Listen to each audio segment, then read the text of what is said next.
बर'नि आरो सा सानजा रायजोनिनो सासे खोब आगोमा हर्स राइडार मुङा मुस्रि Philip Basumatary ASC army supply कर्टआव खामानि मावो। बिथाङा 2004 निफ्राय 2011 नि गेजेराव दाब दाब जायगाफ्राव नेशनेल एन्ड इन्टारनेशनेल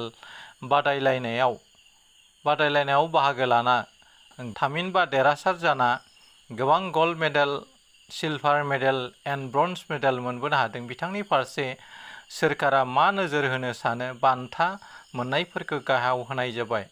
सेथि 1 challenge show' jumping and national show' jumping जाजमेन मिस्टार एरिन बार्ड अस्ट्रेलिया। बिथाङा बेवहाय सेकेन्ड पजिशन एन्ड फार्स्ट पजिशनाव देरहानानै सेथियाव गल्ड मेडेल गंसे, नैथियाव सिलभार मेडेल गंसे मोननो हायो। बेनि उनाव नेशनेल श' जाम्पिंआव बिथाङा सेथियाव सनानि मेडेल गांद' आरो नैथियाव सिलभार मेडेल गंनै। थिग बेबायदिनो थामथियाव नेशनेल क्रस कान्ट्रियाव सेथि बान्था थामहिनबा गल्ड मेडेल गंनै मोनदोंमोन आरो नैथियाव सिलभार मेडेल गंसे मोननो हादोंमोन।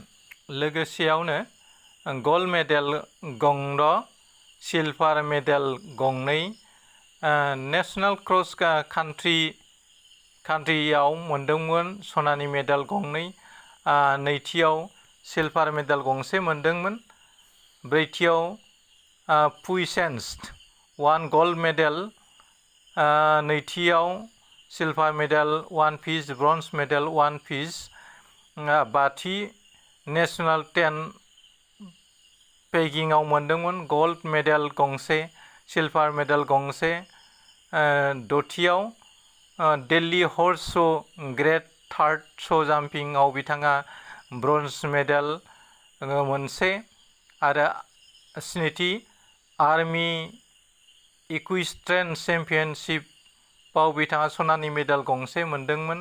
बेनि अनगायैबो बिथाङा गोबां बान्था मोननो हादोंमोन। बिथाङा बेस्ट राइडार ट्रफिबो मोननो हादोंमोन।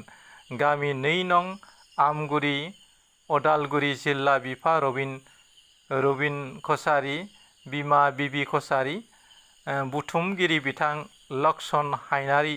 बिथाङा जोंनिसिम JSP Advice 365 चेनेलसिम बे रादाबखौ दैथायहरदोंमोन। बिथांनि रादाबखौ जों JSP Advice 365 चेनेलनि जोहै फोसावनाय जाबाय आरो जोंनि बर'फोरनि गेजेरावबो अंकुसिता, जमुना बर', फैलाव, हलिचरन बसुमतारी, सन्जयनि अनगायैबो गोबां सनानि मेडेल बान्था मोननो हानाय सुबुं जोंनि बर'फोरनि गेजेराव दंसै।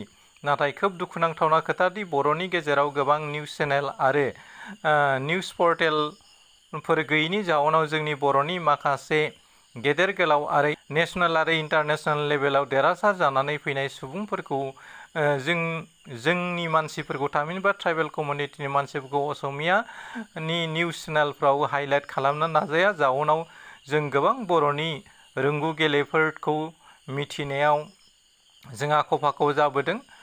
थिग बिदिनो बे दिनैनि फोसावनाय जाथायाबो।